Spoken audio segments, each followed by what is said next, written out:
Six episode की शुरुआत में हम देखते हैं कि मोमो और वो एक ही टाइम पर उठकर बाहर रहती है। तभी मोमो उन दोनों को खाने के लिए बुलाती है और खाने की टेबल पर मोमो उन दोनों से बात कर रही होती है। तभी मोमो बताती है कि आज मुझे कॉलेज जाना होगा अपनी थीसिस की टॉपिक लेने के लिए। तभी वो बताती है कि आज मुझे भी अपनी कॉलेज जाना होगा। तो मोमो उन दोनों को पूछती कि क्या तुम दोनों साथ में जा रहे हो, और जैसे ही मोमो ना बोलने वाला होती है तो उससे पहले ही वो हाँ बोल देती है। और इस बात पर तो मोमो उसे घूरने लगती है और उसके बाद मोमो उसके साथ कॉलेज जाने लगती है। लेकिन इस बार वो जाकर मोमो की साइड में बैठ जाती है और उसे अपनी एक हेयर कट देती है और वो दोनों मिलकर एक साथ रेडियो सुनने लगती है। और जैसे ही मोमो अपनी हॉस्टल में जाती है तो उसे अचानक वहाँ पर उसकी दोस्त देखकर चौंक जाती है। तो मोमो पूछती कि क्या हुआ है, तो उसकी दोस्त उसे बता देती है कि आज रूम सर्च होने वाली है। तभी वहाँ पर हॉस्टल की डीन आ जाती है और उनकी रूम से एक बॉयलर मिलती है, जो देखकर हॉस्टल की डीन उन्हें बताती कि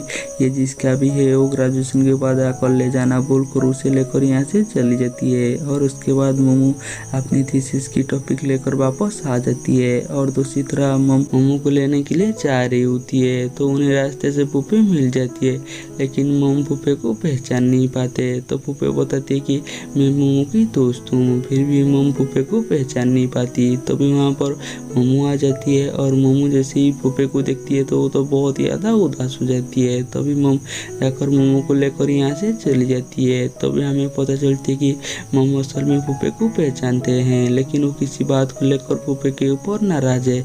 और उसके बाद वो दोनों घर में होते हैं तो मोमो उसे बात करने के लिए जाती है और उसे बताती है कि पुप्पे एक बार कॉपी देने के लिए घर में आया था, लेकिन तुम उस टाइम पर खुद को कमरे पर बंद कर दिए थे, इसलिए हमने उसे तुम्हें मिलने नहीं दिया। और उस टाइम पर मैं और तुम्हारे पापा बहुत ही ज़्यादा परेशान थे, इसलिए हमने तुम्हारी कॉपी चेक किया जहाँ पर कि तुमने हर पेज पर पुप्पे का ही नाम लिखा हुआ था। पुप्पे सच में बहुत ही अच्छा लड़का है, अगर तुम उसके साथ रहोगे तो हमेशा खुश रहोगे, लेकिन वो थोड़ा सा चंचल है और ये बात तुम्हें ही डिसाइड करना होगा कि तुम किसके साथ रहोगे। और वो मोमो को बताती है कि मेरे पास तुम्हारे लिए गुड न्यूज है कि कल मैं यहाँ से जा रही हूँ। ये सुनकर मोमो तो बहुत ज़्यादा इमोशनल हो जाती है और इसके बाद वो गुए के साथ बैठा हुआ होती है तो वो गुए को पूछती है कि क्या तुम मेरा थीसिस लिखने में मदद करोगी। तो गुए उसे उसकी थीसिस की टॉपिक पूछने लगती है तो मोमो उसे बोलती कि रहने दो, ऐसे भी हम दोनों का सब्जेक्ट अलग अलग है। तो गुए उसे पूछती कि क्या तुम्हें तुम्हारे सब्जेक्ट पसंद नहीं है। तो मोमो बोलती है कि नहीं, मुझे तो एडवर्टाइज पसंद है, लेकिन मुझे फैमिली की वजह से अकाउंट लेना पड़ा। तभी वहाँ पर मदर आ जाती है और वो मोमो को बोलती है कि तुम्हें एडवर्टाइज के बारे में नहीं सोचना चाहिए, तुम्हें अकाउंटिंग करना चाहिए। तो वो बोलती है कि ऐसा नहीं है, हमें वो काम करना चाहिए जिस काम से हमें प्यार हो, ताकि हमें बाद में कोई भी प्रॉब्लम ना हो। और ये सुनकर मोमो को तो काफ़ी अच्छा लगती है। और अगले दिन मदर जैसे ही जा रही होती है तो जाने से पहले वो मोमो को बोलती है कि मैं यहाँ से एक ही शर्त पर जाऊँगा, और वो शर्त ये है कि तुम्हें गुए की घर पर रहना होगा। ये सुनकर मोमो तो काफ़ी हैरान हो जाती है, लेकिन पहले मोमो मानती नहीं है। तो मदर बोलती है कि ठीक है, मैं यहीं पर रुक जाती हूँ।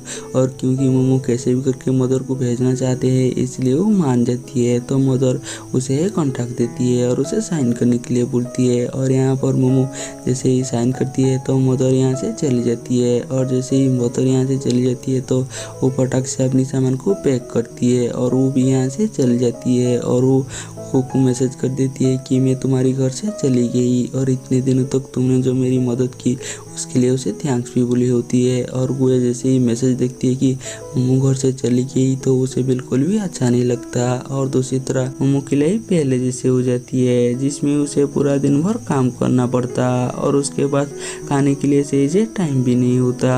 और दूसरी तरह गुए जब अपने घर में आती है तो उसे बिल्कुल भी अच्छा नहीं लगता, उसे तो सिर्फ मोमो के बारे में याद आ रही होती है और वो सोचने लगती है कि मोमो को कैसे वापस लाया जाए। और दूसरी तरह सासा पुप्पे को पढ़ा रही होती है, लेकिन पुप्पे तो मोमो के बारे में बात कर रही होती है। तो सासा उसे बोलती है कि मैं इतने दिनों से तुम्हें पढ़ा रही हूँ, इसलिए मैं तुम्हारे एक टेस्ट लूँगा, अगर तुम टेस्ट में पास कर जाओगे तो मैं मोमो से तुम्हें मिला दूंगा। और उस बात पर तो पुप्पे बहुत ज़्यादा खुश हो जाती है। और दूसरी तरह मोमो अपनी क्लास खत्म कर अपनी डम की तरह आ रही होती है। तभी उसके पास एक लड़की आती है और उसे एक एडवर्टाइज में उसकी मदद करने के लिए बोलती है। पहले तो मोमो मना कर देती है, लेकिन उसे गुए की बात याद आती है कि उन्हें वो काम करना चाहिए जो काम उन्हें पसंद हो, इसलिए मोमो उसकी मदद करने के लिए मान जाती है। जिस बात पर तो वो लड़की बहुत ही ज़्यादा खुश हो जाती है। और इसके बाद मोमो अपने रूम में उस लड़की का काम कर रही होती है, तभी उसके पास आशा आती है और उसे एडवर्टाइजिंग के लिए काम करते हुए देखकर उसे पूछती कि क्या तुमने तुम्हारी थीसिस खत्म कर दिया है, क्योंकि कल के बाद तुम्हारे पास बिल्कुल भी टाइम नहीं होगा। तो मोमो बताती है कि इसके लिए मेरे पास हमेशा से टाइम ही टाइम है, क्योंकि कल मैं अपनी जॉब छोड़ रही हूँ। ये सुनकर सासा तो शौक हो जाती है, और क्योंकि मोमो ने डिसाइड कर लिया होती है इसलिए वो अगली सुबह जाकर अपनी जॉब छोड़ देती है। और क्योंकि उसकी मैनेजर को भी पता होती है कि मोमो को एडवर्टाइजिंग पसंद है, इसलिए उसे वो जाने देते हैं। और दूसरी तरह गुए अपनी एक्सपेरिमेंट खत्म कर मोमो के लिए थीसिस लिखने लगती है और उसे देने के लिए उसकी डम के पास जाती है। और जैसे ही मोमो बाहर आती है तो गुए को पता चलती है कि मोमो इंटरव्यू देने के लिए जा रही है, इसलिए गुए बोलती है कि इस इलाके में मेरे भी कुछ काम है, इसलिए वो मोमो के साथ वहाँ पर जाने लगती है। लेकिन वहाँ पर उसका कोई भी काम नहीं होता, इसलिए मोमो अपनी इंटरव्यू देने के लिए चली जाती है तो वो बाहर उसका इंतज़ार करने लगती है। और जब मोमो अपनी इंटरव्यू ख़त्म कर बाहर आती है तो वो तो बहुत ज़्यादा खुश होती है। और उसके बाद वो मोमो को ले जाकर उसकी डम पर छोड़ देती है। और वो जैसे ही जाने वाला होती है तो उसे रियलाइज होती है कि उसने तो थीसिस मोमो को दिया ही नहीं, इसलिए वो वहीं पर मोमो का इंतज़ार करने लगती है। और उसे इंतज़ार करते करते काफ़ी टाइम हो जाती है तो हॉस्टल की केयरगिवर को लगती है कि ये कोई सेल्समैन है, इसलिए वो गुए के पास आती है और उसे यहाँ से जाने के लिए बोलती है। तभी वहाँ पर प्रोफेसर जियांग आ जाती है और हॉस्टल की केयरगिवर को बताती है कि ये कोई सेल्समैन नहीं है, ये तो मेरी स्टूडेंट है। तो गुए बताती है कि मैं तो मेरी फ्रेंड का इंतज़ार कर रही थी। तभी प्रोफेसर जियांग गुए को यहाँ से जाने के लिए बोलती है और हॉस्टल की केयरगिवर प्रोफेसर जियांग को सिगरेट टानने के लिए डांटने लगती है। और जैसे ही प्रोफेसर जियांग यहाँ से चली जाती है तो गुए हॉस्टल की केयरगिवर से बात करती है तो उसे पता चलती है कि प्रोफेसर जियांग उनकी हस्बैंड है। और उसके बाद मोमो अपने रूम में बैठकर काम कर रही होती है, तभी उसे गुए कॉल करती है और उसे बताती है कि तुम्हारी मम वापस आ रही है। ये सुनकर मोमो अपनी सारी सामान पैक करती है और सासा के साथ गुए की घर पर पहुंच जाती है। तो गुए बताती है कि शायद तुम्हारी मम मजाक कर रही थी। ये सुनकर मोमो थोड़ा सा शांत होती है और वो जैसे ही जाने वाला होती है तो सासा उसे रोक देती है और उसे बताती है कि तुमसे मिलने के लिए कोई आ रहा है। तभी वहाँ पर फूफे आ जाती है, जिसे देखकर मोमो तो उससे बात भी नहीं करता। और वो जैसे ही जाने वाला होती है तो किसी भी तरह सासा उसे रोक देती है। और उसके बाद वो चारों बैठकर मूवी देखने लगते हैं, जहाँ पर कि फूफे तो बहुत ही ज़्यादा ड्रंक हो जाती है, इसलिए गुए उसके लिए पानी लेने के लिए जाती है, लेकिन उसे कहीं पर भी शहद नहीं मिलता तो वो मोमो को शहद के लिए बुलाती है। और यहाँ पर फूफे नशे की होने की वजह से उल्टी सीधी हरकत करने लगती है तो सासा उसे रोकने की कोशिश करती है,